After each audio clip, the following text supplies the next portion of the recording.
கணவன் மனைவிக்குள்ளே ஒரு சாதாரணமாக ஆரம்பித்த சண்டை கடைசியில் அது கொலையில் போய் முடிஞ்சிருக்கு. கணவன் பொண்டாட்டியை கொலை பண்ணணும் நோக்கத்தில் அடிக்கலை, கோவத்தில் அடிச்சிருக்காரு. அந்த அம்மா ஸ்பாட் அவுட்டு. இதுக்கப்புறம் என்ன பண்ணியிருக்காருன்றது ரொம்ப பயங்கரமாக இருக்குது. இந்த கொலையை மற்றவங்ககிட்டேருந்து மறைக்கிறதுக்கு அந்த செத்துப்போன மனைவியோட உடம்புகளை கறியாக இருக்கிற கத்தியால் வெட்டி வெட்டி வெட்டி இதுக்கப்புறம் பாருங்கள் குக்கரில் வச்சு வேக வச்சுருக்காரு. வேக வச்சு அந்த கறியெல்லாம் வெளியே எடுத்து அந்த மனித சதைகள்லாம் வெளியே எடுத்து அந்த சதைக்குள்ளே இருக்கிற எலும்பெல்லாம் ஒன்று ஒன்றா உருவி அந்த சதையை மொட்டை மாடியில் போய் காய வச்சுருக்காரு. காய வச்சான்னா வெயிலில் ரொம்ப பெருசாக இருக்கிறது வத்தல் மாதிரி சுருங்கி போயிடும். அப்போ ஈஸியாக ஒரு பைவில் போட்டு பைக்கில் வச்சு எடுத்துகிட்டு போயிடலாம். அதுக்காக வெயிலில் காய வச்சுருக்காரு. எலும்புகள்லாம் மிக்சியில் போட்டு பொடி மாதிரி அரைச்சிருக்காரு. அரைச்சி அதையும் கொண்டு அந்த மீர்பேட்டுன்ற ஊர் பக்கத்தில் இருக்கிற ஒரு ஏரியில் கொண்டு போய் அந்த பொடியை கரைச்சிருக்காரு. இப்படி தடையுமே இல்லாமல் ஒரு கொலையை மறைச்சிருக்காரு. அந்த சதையும் ஊருக்கு வெளியே எங்கெங்கெல்லாம் தோணுதோ அங்கெல்லாம் போட்டிருக்காரு. ஒரு வாரத்துக்கு அப்புறம் இந்த மனைவியோட அம்மா வராங்க பிள்ளைய பார்க்கணுன்னு.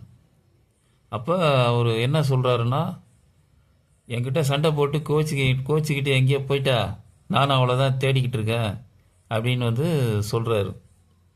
அவங்க அந்த அம்மாவும் அதை நம்பிட்டாங்க.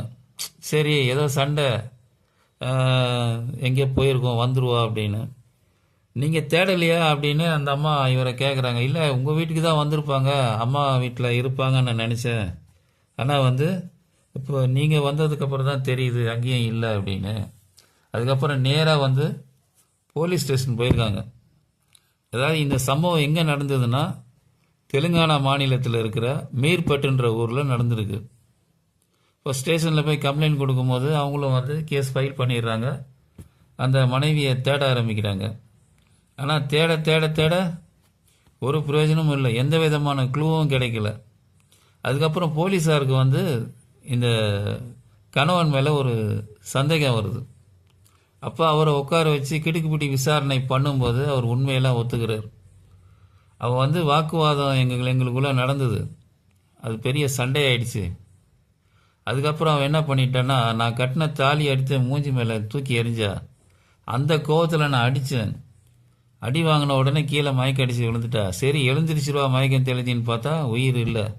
இந்த கொலையை மறைக்கிறதுக்காக நான் கறியை, அதான் ஆட்டுக்கறியாக இருக்கிற அந்த கத்தியை வாங்கிட்டு என்னோடய மனைவியை துண்டு துண்டாக கட் பண்ணி குக்கரில் போட்டு வேக வச்சு அதுக்கப்புறம் அதிலிருந்து எலும்புகள்லாம் எடுத்து அதையும் பவுடர் ஆக்கி அந்த மீர்பேட்டுன்ற ஊரில் இருக்கிற ஏரியில் கரைச்சிட்டேன் அப்படின்னு சொல்கிறாரு. ஆனால் போலீஸாருக்கு இது நம்புகிற மாதிரி இல்லை.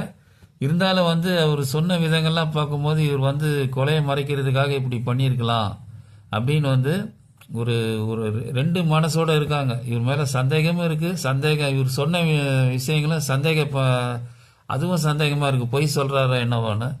ஆனால் அந்த உடல் பாகங்கள்லாம் கிடைச்சதுக்கப்புறம் தான் போலீஸார் ஒரு முடிவுக்கு வர முடியும், கொலையை இவர் தான் பண்ணியிருக்காருன்னு. அந்த பெண்ணோட அம்மா கூட இதை நம்பலை.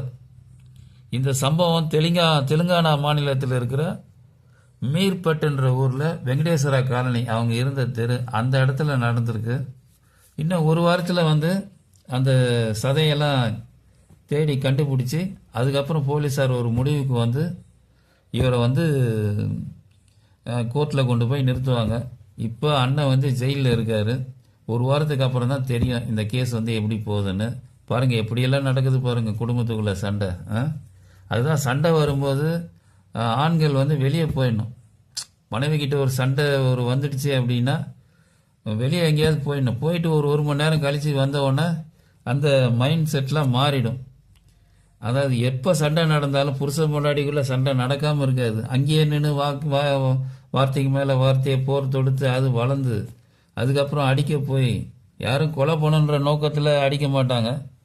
கொஞ்சம் வேகமாக அடிக்கும்போது அதை தாங்கக்கூடிய சக்தி பெண்ணுக்கு இல்லை. உடனே அவங்க மயக்கம் ஆகிடுறாங்க, இல்லை இறந்து போயிடுறாங்க. அதனால் ஆண்கள் இந்த மாதிரி குடும்ப சண்டை அப்படின்னா உடனே வெளியே போயிடணும். போயிட்டு 1 மணி நேரம் எங்கேயாவது டீ எல்லாம் சாப்பிட்டு அங்கே உங்களுக்கு ஃப்ரெண்ட்ஸ் எல்லாம் இருந்தால் அவங்களோட பேசிட்டு வீட்டுக்கு வந்தோடனே அந்த மனசு வந்து லேசாயிடும்.